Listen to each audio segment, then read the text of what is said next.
true love, real love, to be able to love somebody. It's the most fabulous and most difficult thing in life, but it's the better. There is a common illusion in Hollywood that success moves in a straight line. You land in the right film at the right time, and everything after that naturally rises. Bigger roles, bigger fame, a lasting place at the center of the industry. But real careers rarely follow that pattern. Some begin with a peak so unusual, so unexpected, that everything afterward becomes something else entirely. Christopher Lambert is one of those cases. For many audiences, he is forever tied to Highlander, a film that turned him into a cult icon of the 1980s. But long before that image was carved into VHS history, Lambert was never really part of Hollywood's system at all. Born in 1957 in Great Neck, New York, he came into the world in the United States, but not into an American life. His parents were French, and his father worked as a diplomat for the United Nations. That meant constant movement, countries changing, schools changing, identities constantly shifting. Stability was never part of his upbringing. Even language reflected that distance. Lambert grew up speaking French, not English. When he eventually entered international cinema, his accent, rhythm, and delivery immediately set him apart. It wasn't something that could easily be fixed or reshaped into the traditional Hollywood mold. It simply was what it was. As a child, he also dealt with severe myopia, a condition that left him nearly blind without glasses. That limitation quietly shaped how he saw the world, less through distance and spectacle, more through detail and presence. It's a small biographical fact, but one that would later echo strangely in the kinds of roles he would be drawn to. He eventually trained at the prestigious Conservatoire National Supérieur d'Art Dramatique in Paris, one of France's most demanding acting schools. From there, his path didn't follow the usual Hollywood pipeline. It moved through European cinema first, slowly, unpredictably, and on its own terms. And before Hollywood ever tried to define him, Christopher Lambert had already become something else entirely. An actor shaped outside the system, entering it without asking permission. Before Christopher Lambert ever became a recognizable face in American pop culture, he was already building something in Europe that Hollywood would later struggle to categorize. His early career didn't follow the familiar path of auditions, TV guest roles, and gradual domestic recognition. Instead, it moved sideways, through international productions, unconventional casting, and films that didn't quite fit any single national identity. The first major turning point came with Greystoke, The Legend of Tarzan, Lord of the Apes, 1984. On paper, it was a British-American prestige production, built around a well-known literary character. But the film itself avoided many of Hollywood's usual instincts. It wasn't interested in turning Tarzan into a conventional action hero.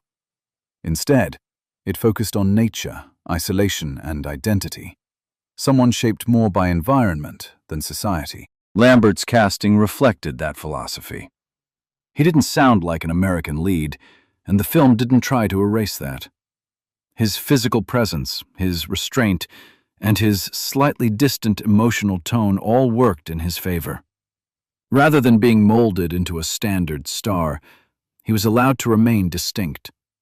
The result was a performance that felt less manufactured and more observed. Greystoke brought him international attention and critical recognition, but it didn't lock him into Hollywood's system. Instead, it positioned him as something rarer, an actor who could lead a major production without fully belonging to its cultural framework. Almost immediately after, he moved into Subway, 1985, directed by Luc Besson. This film marked a very different kind of breakthrough. Stylized, urban, and visually driven, Subway leaned into atmosphere rather than traditional narrative structure. Lambert's performance fit naturally into this world, detached, enigmatic, and slightly outside the rules of conventional storytelling. In France and across European cinema circles, This film turned him into a recognizable figure, not a mainstream Hollywood star, but something closer to a cultural symbol, an actor who represented a different rhythm of filmmaking entirely. At this point, Lambert wasn't being prepared for Hollywood success. He was already building a career that existed parallel to it. And that parallel path would soon collide with a film that changed everything, even if it didn't look like a global phenomenon at first. When Highlander was released in 1986, it didn't arrive like a typical Hollywood breakthrough. There was no overwhelming box office domination, no immediate sense that a star had been created overnight. In many ways, it looked like a strange, ambitious genre film, part fantasy, part historical drama, part rock opera, with Queen on the soundtrack and immortality as its central idea. And at the center of it was Christopher Lambert as Connor MacLeod, a character who didn't behave like a conventional action hero. He wasn't loud, he wasn't emotionally expressive in the traditional sense, and he didn't dominate every scene with force. Instead, he carried a kind of quiet distance, as if he was always slightly removed from the world around him. That distance could have been a problem in a different era of filmmaking, but Highlander didn't fully belong to the theatrical system that judged success in opening weekends and immediate critical consensus. Its real life began after the cinema run ended. In the late 1980s, VHS changed everything. Films no longer disappeared after their theatrical release. They entered homes, video stores, and late-night viewing cycles. And in that space, Highlander found its audience. Not through marketing campaigns or awards, but through repetition. People didn't just watch it once, they rented it again, rewound it, and recommended it to others. Over time, that slow circulation transformed the film into something far larger than its original box office performance suggested. It became a cult object, a shared reference point across different countries and generations.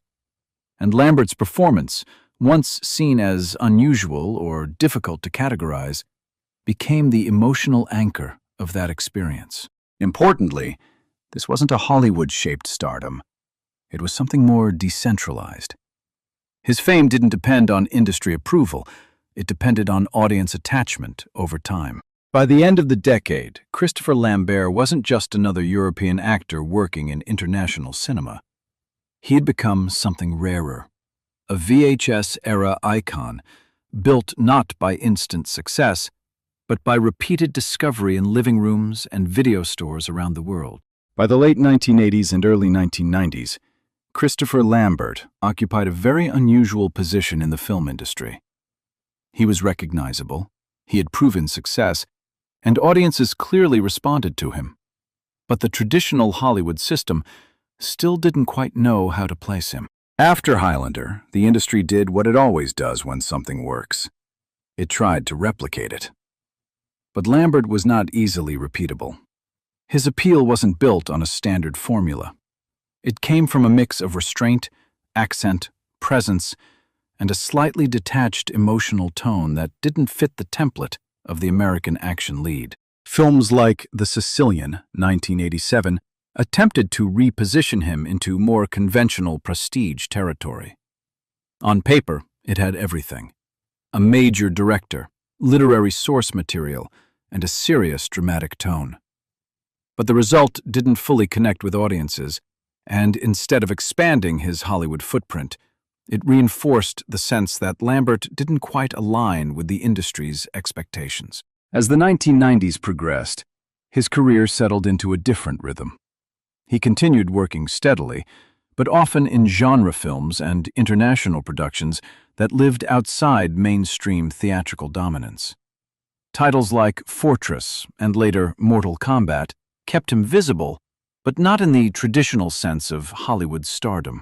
What defined this era wasn't absence, it was redistribution.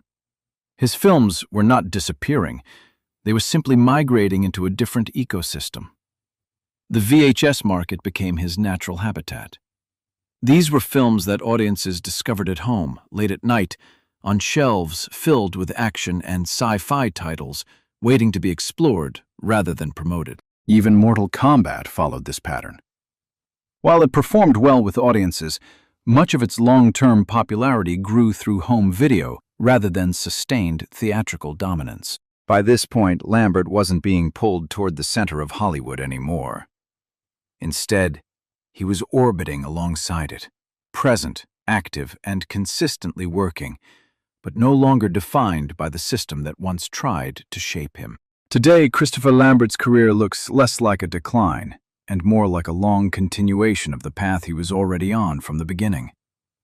Now in his late 60s, he continues to work steadily, mostly across European productions and selective international projects, staying far from the pressure of Hollywood's center stage.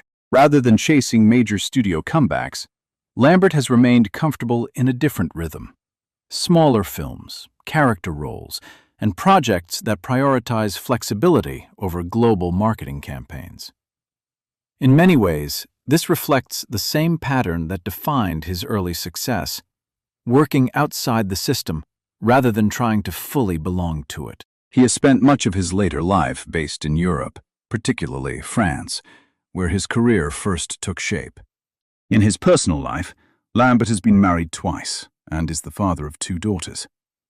He has often spoken in interviews about preferring freedom over constant visibility, choosing projects that allow him to move, travel, and work without being locked into long Hollywood cycles. Streaming platforms have quietly revived interest in many of his earlier films, especially Highlander, which continues to find new audiences decades later.